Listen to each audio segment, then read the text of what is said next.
She has a box in her hand. You got two. Come over here.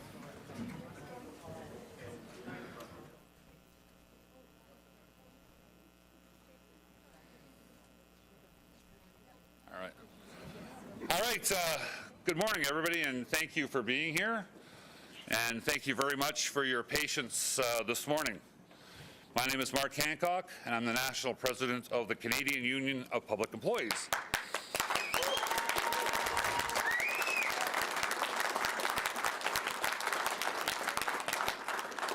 I'm here with our National Secretary-Treasurer, Candice Rennick, Fred Hahn, the Ontario Division President, and many other CUPE leaders from all across the country.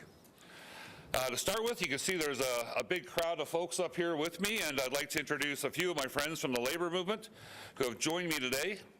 We have leadership from the Canadian Labour Congress, the Ontario Federation of Labour, ATU Canada, the Elementary Teachers Federation of Ontario, the Ontario English Catholic Teachers Association, the Ontario Secondary Schools Teacher Federation, the AEFO, United Steelworkers, UFCW, Unifor, the Ontario Building Trades, the United Association of Plumbers and Pipe Fitters, the Sheet Metal Workers, Unite Here, IATSE, the National Union of Public and General Employees, the Public Service Alliance of Canada, the Canadian Union of Postal Workers, the Ontario Public Service Employees Union, the Ontario Nurses Association, SEIU Healthcare, the Canadian Office and Professional Employees Union, the Society of United Professionals, the Toronto and York Regional Labour Council, and my friends, today, together, we represent millions of private and public sector workers all across the country.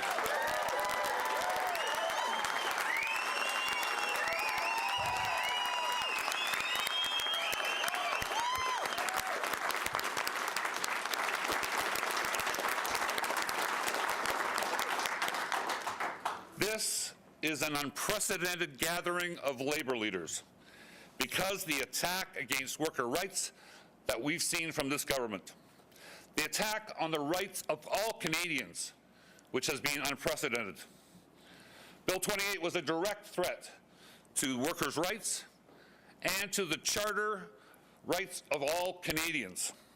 It invoked the notwithstanding clause to undermine some of our most fundamental rights. That regressive attack on workers united the labor movement like never before.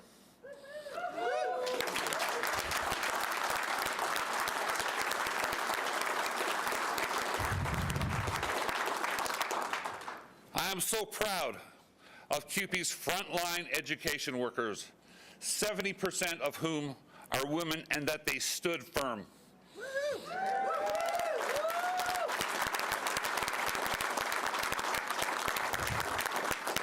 They went out on a political protest. They brought their message and their anger to more than 100 sites across this province. They took on the Ford government, and the government blinked.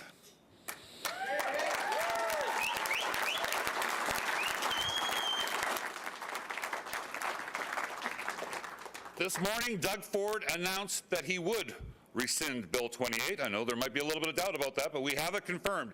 He will rescind Bill 28.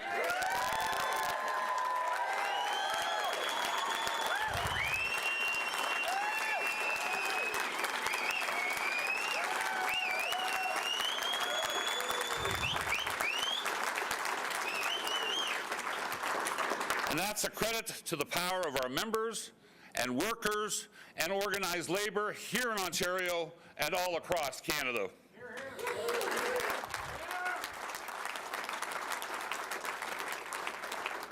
We've demonstrated the power of public sector and private sector solidarity, and we've shown that when our rights are under attack, our movement is strong and that we will stand up for each other.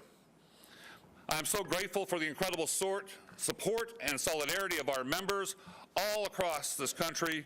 We've been receiving messages all week. But let's be clear, we're not done yet. There are 55,000 education workers here in Ontario who still need a fair deal that helps them make ends meet.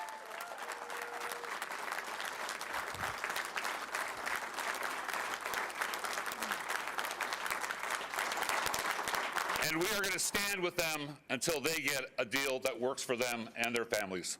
Thank you very much.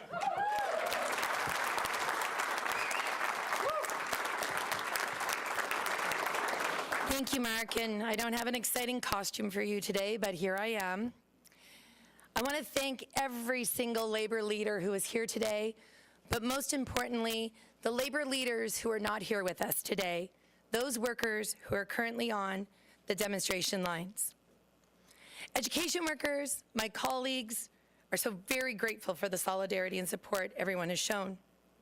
Our team never left the table.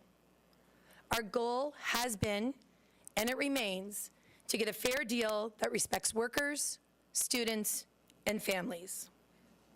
We listened to the Premier's announcement today, and like many of you, we were very confused. A lot confused, and Colin, shout out to the questions, because the delay, and I want to thank you all for your patience, was to receive in writing the Premier's intent. We are no longer in a world that we can go without having things in writing. We have received and can confirm that the Premier will introduce and support legislation that will repeal Bill 28 in its entirety.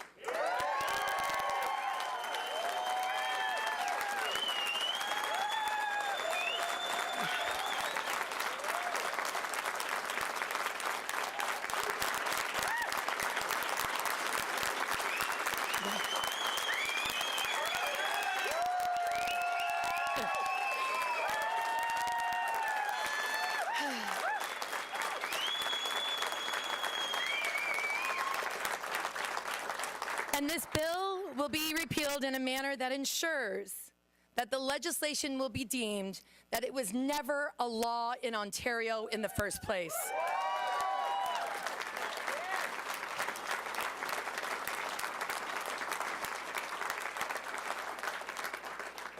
As a gesture of good faith to this announcement, CUPE OSPCU will be collapsing our protest sites starting tomorrow.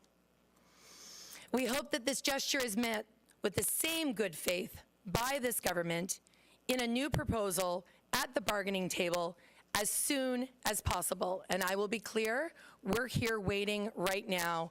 The time is ticking.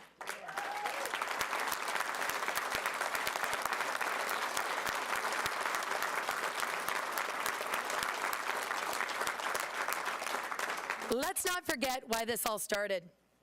This started because the Ford government didn't want to pay workers, the lowest paid education workers in this province, a living wage. This started because we know the reality in our schools. They're anything but normal and stable due to constant underfunding and lack of investments in the direct services students need to be safe and successful.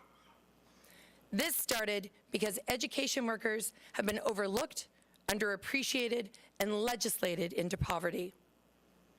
This started because coworkers, the vast majority of whom are women, we realized our power and we decided to stand up and fight back.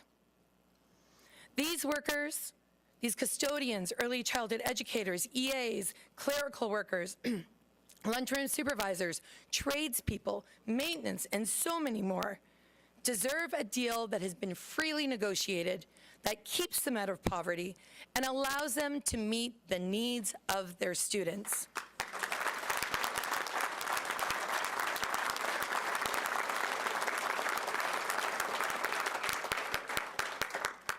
It's the work of my friends and colleagues that repealed this bill, and it is unprecedented.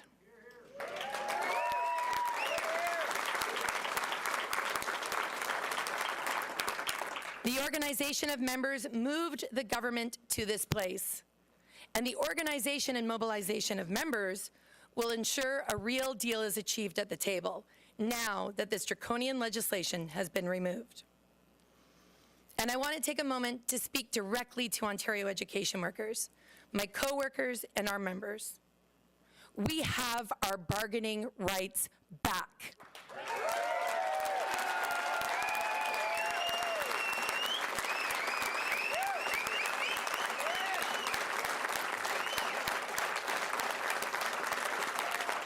And I am as committed as I've ever been to getting a deal that works for each and every one of you. You led this movement that brought labor unions together with parents and concerned Canadians everywhere. You led this movement that showed the people of Ontario that you can stand up to a bully, look them in the eye, and say, hell no, not today.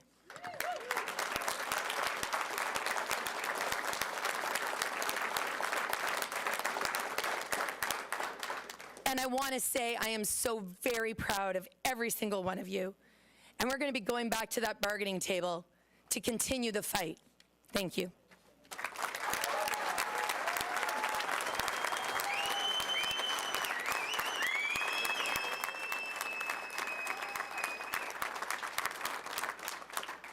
My name is Bea Brusk, and I'm the president of the Canadian Labour Congress. The Canadian Labour Congress brings together over 3 million workers in private and public sector areas right across this country. We represent those folks who keep our economy going day in and day out. We play a critical role in Canada's economy. We are the unionized workers who are keeping this country running. Last week, Premier Ford made a very dangerous decision. He rammed through a law that would have grossly rammed through an unfair collective agreement on the lowest paid education workers in this province. He also wanted to strip away legal protections that Canadian workers have had for many, many decades. The right to strike is an absolutely essential part of free and fair collective bargaining. And under no circumstances will Canada's unions allow any premier to take that right away.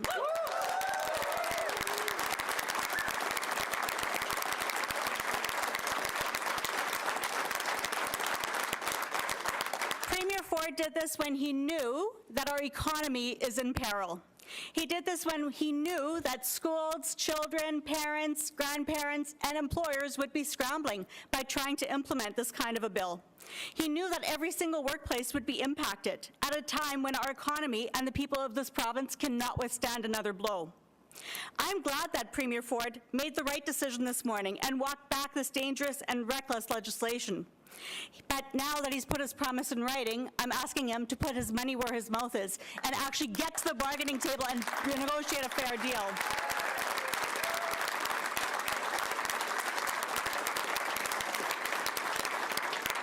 Let's be clear, Premier Ford grossly overreached, and the support from the workers, from the very workers that CUPE represents in this game, those 55,000 courageous workers who stood up and said, no way, not today, was matched by the thousands and millions of workers across this country coming together and saying, hell no, not going to happen today. And we appreciate that now is the time to get back to that bargaining table, and let there be no mistake. Canada's unions are ready to come back and rally once again and do whatever it takes to get this done.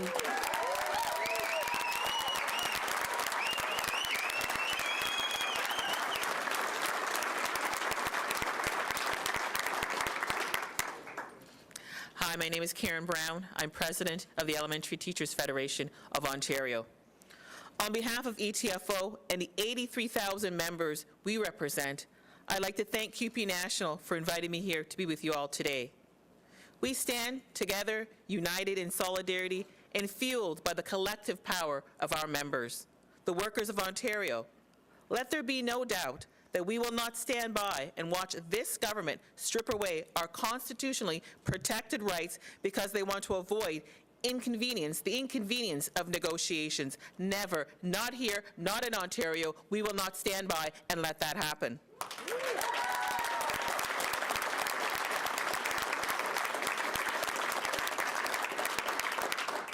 The draconian legislation the Ford government passed to impose collective agreements on CUPE and remove their charter rights to free and fair collective bargaining and to strike was an unprecedented attack on collective bargaining rights, the likes of which we've never seen in the Canadian history.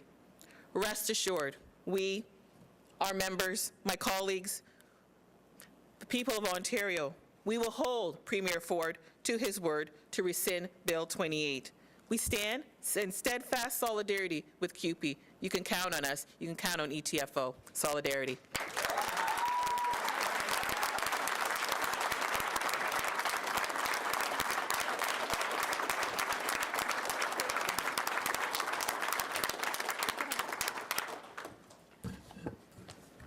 Well, this is as serious as it gets. I'm Lana Payne, and I'm the national president of Unifor.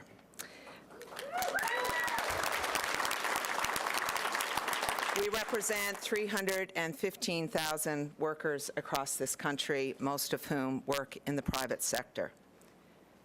First, let me start by congratulating CUPE education workers today for their heart,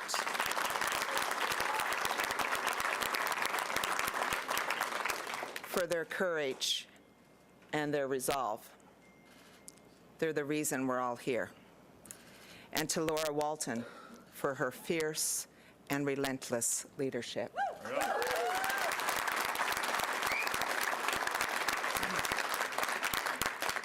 To be very clear, the bargaining table is the only place where this will be settled.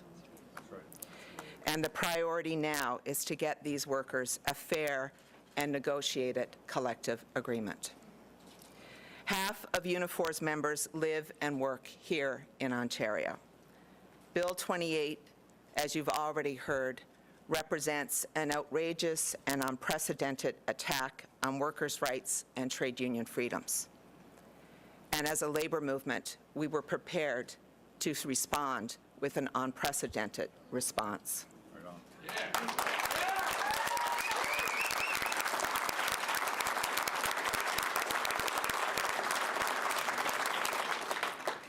Because if fundamental rights can be taken away from public sector workers without recourse, no one's rights are safe.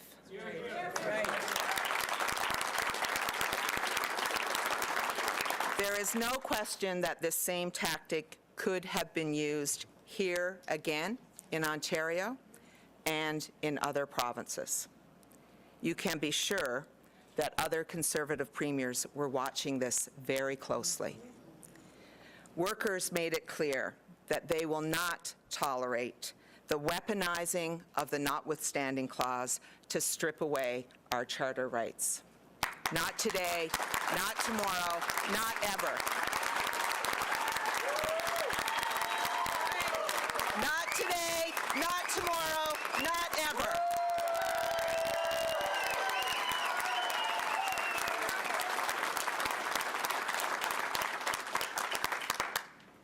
Unifor members were and are prepared to vigorously oppose this law. Last evening, our National Executive Board voted unanimously to take whatever action was needed to defeat Bill 28.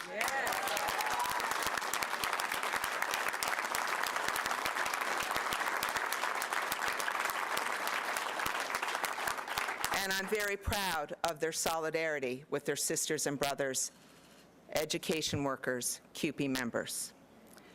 We know the responsibility we have as union leaders and as trade unionists to protect the rights of today's workers and the workers of tomorrow.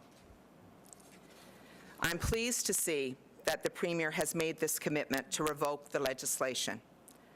The next step is for that to happen, and then a fair collective agreement for CUPE members.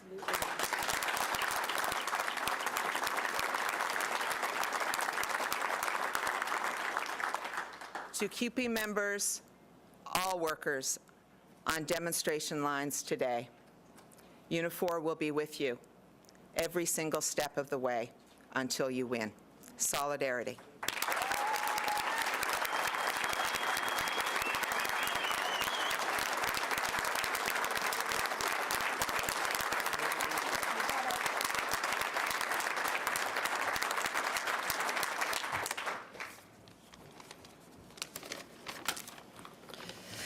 Hello, everyone. I'm JP Hornick, President of OPSU-CEFPO, the Ontario Public Service Employees Union and the largest public service union in Ontario.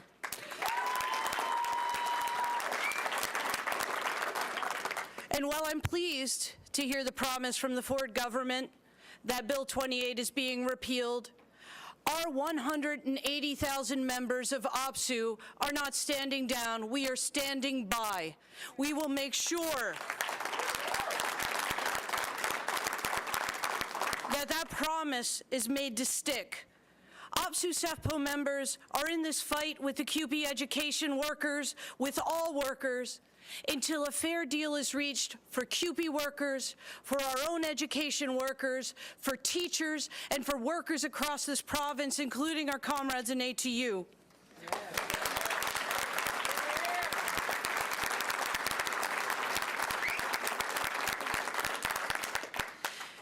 This is exactly the moment that we are being called upon to stand up for each other, with each other, to speak out, to not settle down, to stand for what's right, and to consciously and deliberately walk our solidarity as you are seeing here today. I want to take a moment to just note the historical importance of where we are. When you have the largest private sector union in Canada standing with the largest public sector unions in Ontario and saying we will fight together for all workers, the power of this cannot be overstated.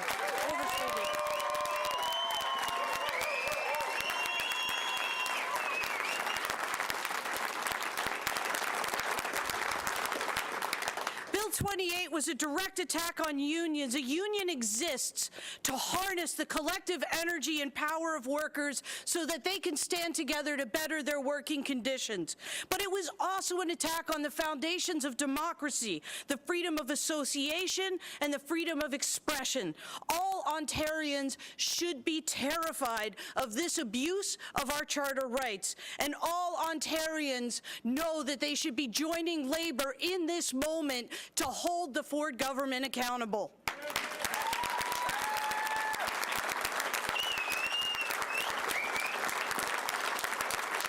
This government will continue to try and divide and conquer us, as we saw in their press conference today. As education workers, as parents, as private versus public sector, as environmentalists, as poverty activists, at all of the people that are being targeted in this legislation are the ones who are the majority. We are where the power of this province resides.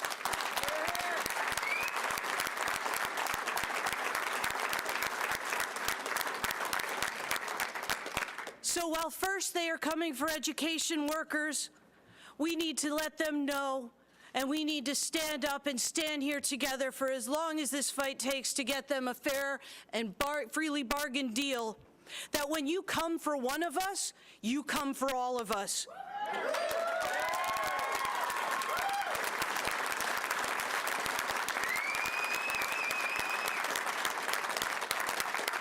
The Ford government may not know what they started, but I know that as trade unionists, we will finish it.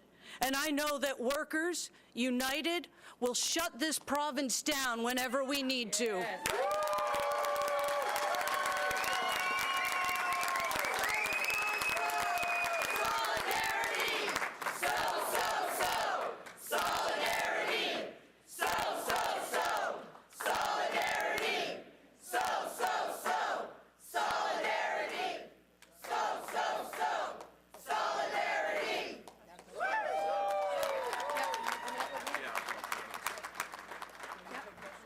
Sure. For journalists in the room, we have 2 microphones. Please line up with the mics. It's going to be for you. Over to you. Over to you. Over to you. Hi. I just wanted to clarify. Our mic isn't on.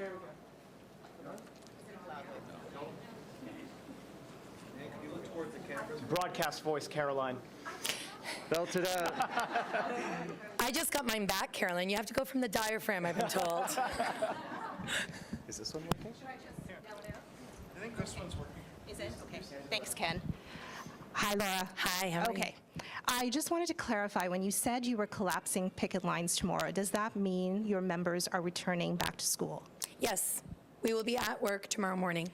And if the government repeals this legislation as they promised you, you will be in a legal strike position. So do you have a timeline to reach a negotiated deal? Well, I think everyone agrees here, sooner is better than later.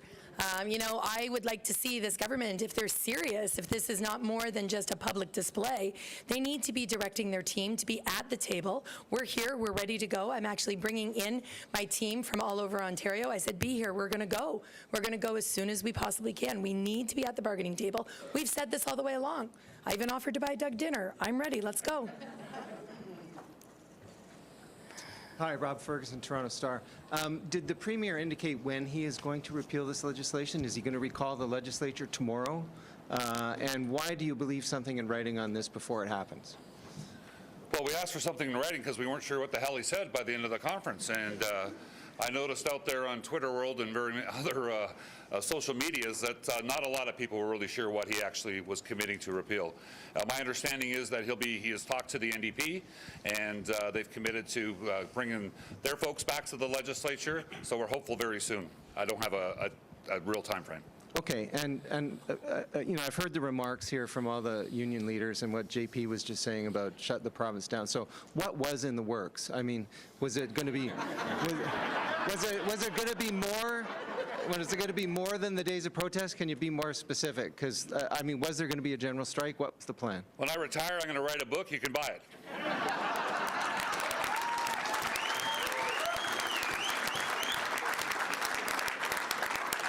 I think part of it is nobody really knew. That was the beauty of what's happened over the last number of days leading into the legislation being enacted, that this grew a movement of its own in some ways. And you heard very clearly from private sector unions and public sector unions that everybody was very serious on that.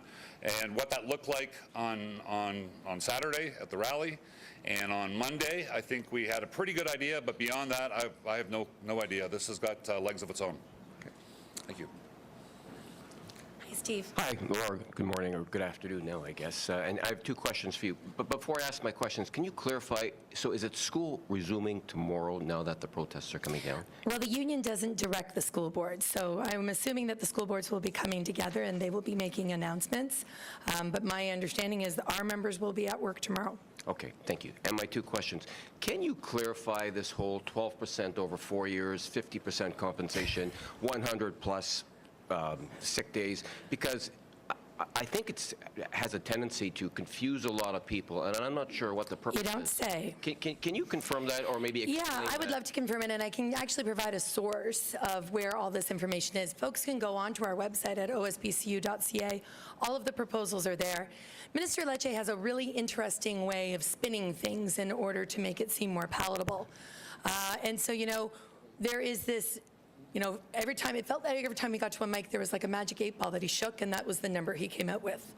But what we were asking for, and what we continue to be asking for, is a flat rate increase. We have never asked for a percentage, because percentage increases further the disparity between low-wage earners and high-wage earners, which just further drives inequity in our province. It needs to stop.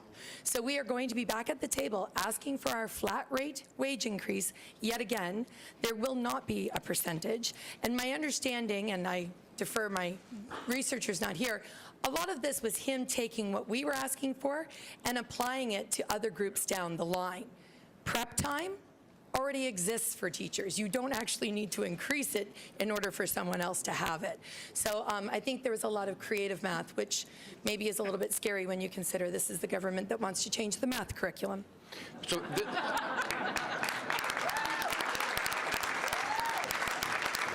this is not my follow-up, but just to clarify, so those numbers were inaccurate?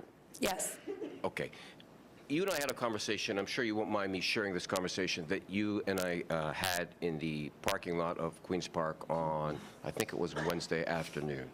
And I was struck by the look of bewilderment, I don't want to say sadness, disappointment, because I just left a press conference, you had spoken, and then the Minister of Education spoke after you. And following one of my questions, he said, that's it, Wednesday, we're done. and as of Friday, they're coming into the legislature Thursday morning at 5 a.m. to push ahead this notwithstanding clause. I spoke with you in the parking lot, and you said, hey, we've got this other proposal that we are coming back to the table with on Thursday. And when I told you what I had just learned, I won't forget that look on your face. So did you guys walk away from the table like the Premier said today, or what's going on there? No, we have never left the table. As a matter of fact, what this government did was bring us in and say, if you don't take this, then we're going to legislate you. And not only are we going to legislate you, we're going to rip away all of your rights.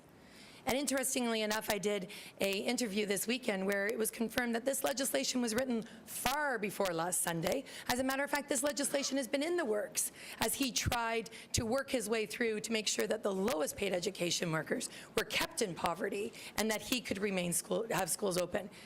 That's not how you do good faith bargaining. And I hope before they come back to the table, hopefully tonight, they reconsider their tactics. Let's come in and let's do this properly. I have negotiated several contracts. Most people in this room have negotiated several contracts. We have never, ever needed to just use a sledgehammer to put in a pushpin. So I'm done my time, but just to be clear, you didn't walk away from the negotiating table? Never. Why was that said? I know you're not clairvoyant, but why would that be? Bet you made a really good soundbite in somebody's article. Thank you.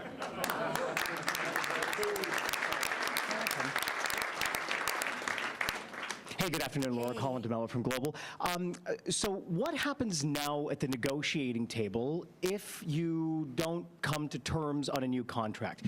You had your leverage. You've used your leverage. I don't know if you're going to use that leverage again, seeing as how quickly this escalated. So if you can't come to a new understanding with the government, what happens? So with the repeal of Bill 28, education workers' bargaining rights are intact again. We have not used our leverage. Our leverage isn't a one and done. Worker power remains and it builds every single day. And so we need to be clear to this government, this is just the beginning. This is just the beginning. And what you don't see here are the thousands, tens of thousands of parents, of community members who are going to be holding this government accountable as well. We haven't spent our leverage. Our leverage is just getting started. Our commitment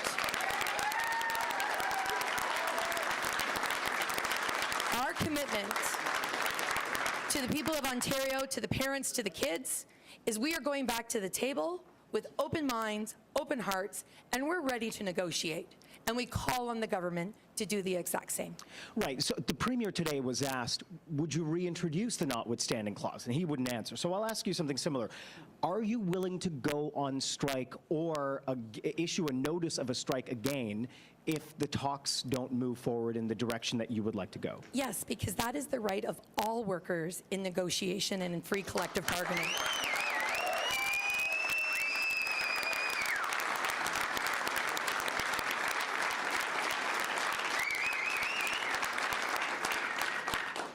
Hi there, Alan Hale from Queen's Park today.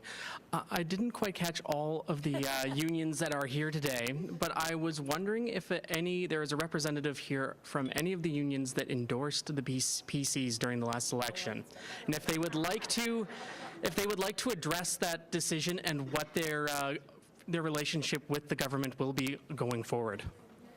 Yeah, I'm not sure who's here right now and who's not because of it, but I wouldn't put those folks in that type of position. This is about building solidarity, not about ripping the movement apart. So.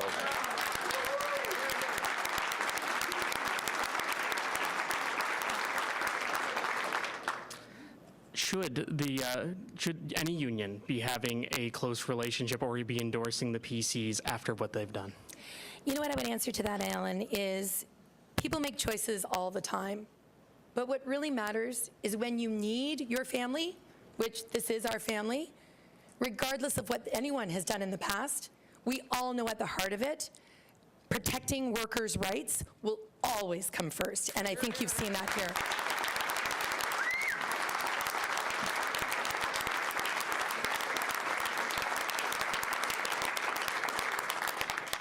Hey, Laura, I'm Charlie Pinkerton from Queen's Park Briefing. Something still isn't clear to me. So given this arrangement with the government, will CUPE workers still be in a legal position to strike immediately if things don't go as hoped, or are we sort of resetting the 17-day time frame?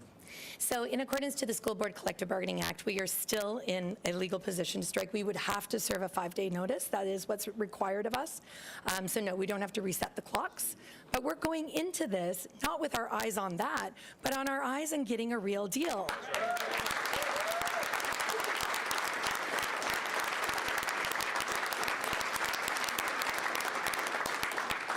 And obviously things negotiating-wise didn't exactly go so well over the last however many months.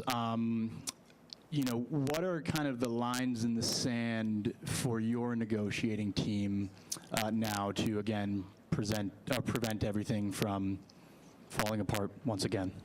I think the lines in the sand for workers, it's not about a negotiation team, it's about workers.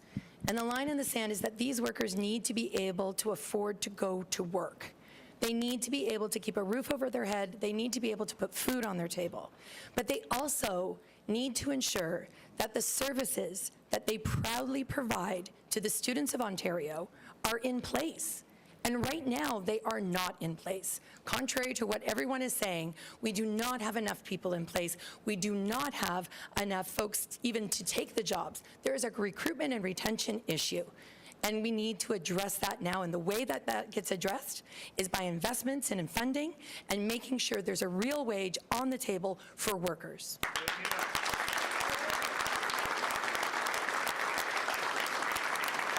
Hi there. Etienne Lajoie from Le Devoir.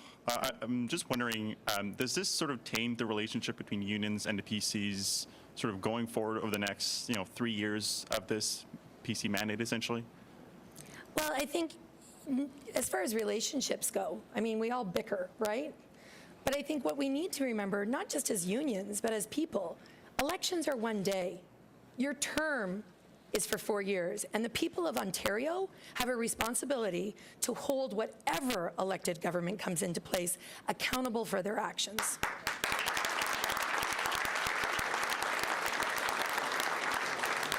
And what's your message to other education sector unions who are going to negotiate a contract in the coming days or weeks?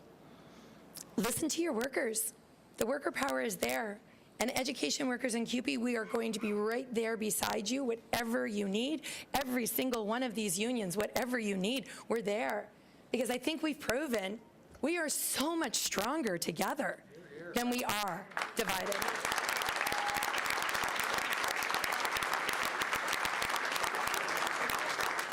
Hi there, it's Lorenda Redicop from CBC.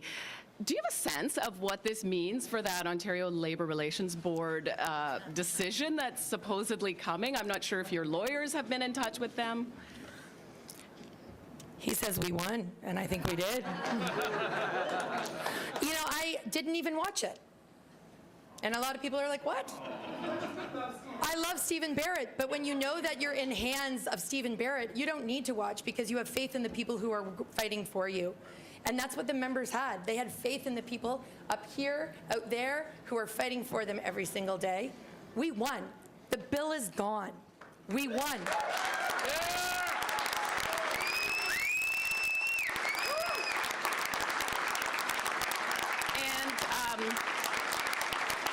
I know you didn't want anyone from one of the private sector unions that supported the PCs during the election campaign to come up and speak, but I'm wondering if, because there were a lot of names of unions that were rattled off there at the beginning, how many are from private sector unions here? If you could just maybe raise your hands. Just a couple behind there. There's a few over here. Can we get a show of hands of how many are from private sector unions that did support the government? Come on, Lorena, let's be honest. I'm going to say this. It's a fair question. Yeah, it is a fair question. And listen, I'm going to say this. I understand that, and I've talked about this with other people. Our natural instinct is to say, well, you didn't agree with me before. My gut instinct is It doesn't matter what you did before. When I called you because I needed you, you were there for me. And that's all that matters to me. We are going to disagree. We're going to disagree in the future. The union is like, the union movement, the labor movement, just so y'all know, is like a big family. You know, some days we agree, some days we disagree. But at the end of the day, we know that we're stronger together, and that's why we're all here together. I wonder then if one of you could speak to, I mean, were you guys in touch with the private sector unions, trying to get them to use their connections that they built? Actually, a lot of the private sector unions called us, including those that had relationships with Ford and those that didn't. So there was a lot of conversations. I talked with a number of national leaders, some of the provincial leaders. I know my friend B. Brusk from the Canadian Labour Congress had a lot of conversations, and the other private sector folks up here had a lot of conversations. But it didn't take any arm twisting. All union leaders knew what he was doing was wrong, that Bill 28 was wrong, and it needed to go. And they all came together to support us in that. So we couldn't be more grateful. Hear, hear.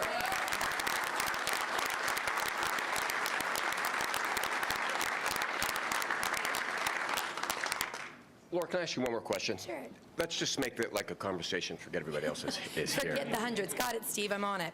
And I say that because, again, you and I spoke about 2/3 of your workers, low-paid workers, are women. Yep. And based on my past experience in law enforcement, and I think everybody knows this, that when it comes to not only poverty, but relationships where there may be violence, domestic violence of any sort, oftentimes a lack of finances keeps that person in that relationship, because never have I heard somebody say to me, I stayed with that man or woman because I love them. What they say is, I stayed with that person because I needed to financially. So do you see this, I don't want to say as a win, but as a win in that sense where you may be, because of the work that you've collectively done, provided wings to those people that are in those relationships to be able to get the heck out? Absolutely. This past weekend, I lost my voice. And I was talking to my mom, who told me I had to go to rest my voice. And she said, don't worry, Laura, you may have lost your voice, but tens of thousands of other women have found theirs. And it hit me. That's what's happened here. That's what's happening as we speak, right? This is just one piece in the puzzle. But people across Ontario, people across Canada, heck, we had somebody call us from the UK. People everywhere are starting to realize that they can have a voice, and they can use that voice collectively to push back to ensure that we live in a world that respects workers, that respects people, that respects kids, and we don't have to put up with what we've been seeing for decades. And I'll sit down after this, I promise. Collectively, then, what does that say about the power of the people, genders included? What does it say when the people get together and say no? Well, we have a saying, the people united will never be defeated.